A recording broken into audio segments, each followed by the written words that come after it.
Very much, Mike. Thank you for your service at Intel, at the CIA.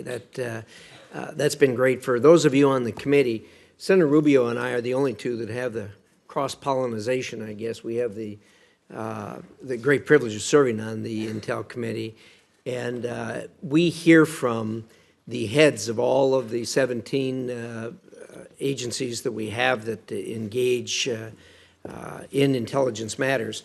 And over the years, over the 10 years I've been on it, we've had numerous heads of agencies come in, and sometimes, frankly, we feel we're getting stiff-armed. I can tell all of you on this committee that Mike Pompeo has been candid when he came in before the Intel committee. He has been helpful, and he has always been straightforward with us. So thank you for your service there. You've earned my respect in that regard, and you'll certainly get my vote for confirmation on this job.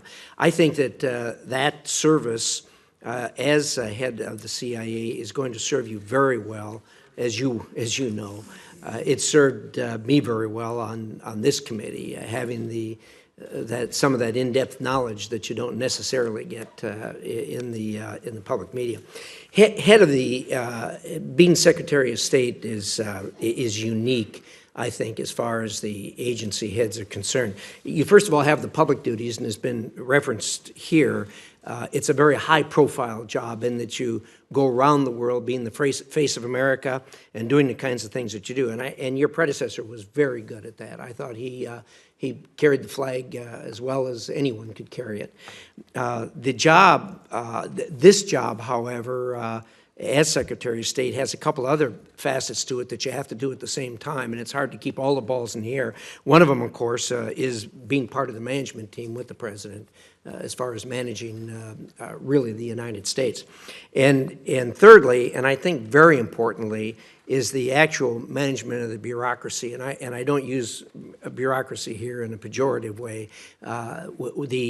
The thousands of men and women who are in foreign service, who are working with the State Department, make us proud every day. They're bipartisan. They do a great job. I think that there has been a fair amount of criticism. Everyone knows that that your predecessor did have was hampered a bit because he didn't have some of those jobs filled that are so important there. And we all know that in order to manage an agency like that, you have got to have really good, solid people around you to be able to make the bureaucracy work in the things that aren't the high-profile meetings and what have you around the world.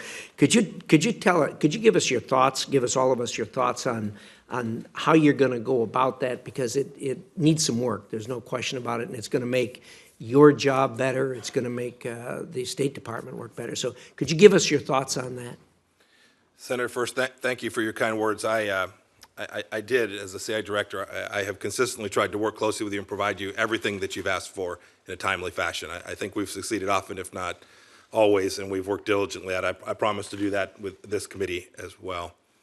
With respect to building a team out of the State Department, this is something I've done multiple times in my life.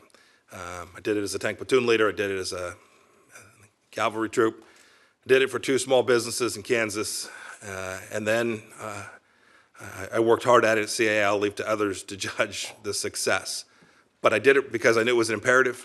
At State Department, there are too many holes, too many vacancies, too many unfilled positions. When that happens, everyone's stretched thin, and the subject matter expertise that is needed to deliver America's diplomacy around the world, to conduct its mission, its humanitarian missions, its development missions.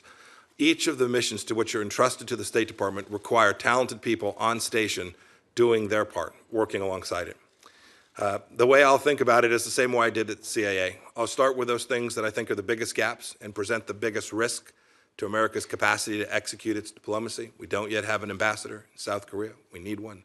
There are a handful of other places that have a requirement for immediate attention. With respect to each of those positions, I am a talent hawk. I will find what I believe to be the best fit to execute America's diplomatic mission around the world, and I will encourage, demand, cajole them to come join the team and be part of our organization in a way that can successfully deliver. Some of them will be fantastic civil servants and foreign service officers, others from the outside, but in each case, try and identify the right person to occupy the position at this challenging time in America's history. Well, thank you very much. You made reference to the fact that there are ambassadorships that are empty. I think there's 37 of them. And the good news is that you have a really deep bench at the State Department. And a good example is in South Korea. I had the good fortune of being there, as you know, recently on doing some things. And the chargé that's in charge there has done a fabulous job, as you know, and we do have that deep bench at the State Department. But again, we do need the ambassadorships filled, and we do need those, particularly I think the top positions in the department filled, and people with the authority to act and people with the authority to do the things that need to be done. So thank you for that. I have every confidence you'll be able to do that. Your candor with the Intelligence Committee, I can tell you that if you can come in front of that committee and disgorge in a candid fashion, I have every confidence you're going to be able to do that here. So thank you again for your service. Thank you, Mr. Chairman. Thank you, Senator Card.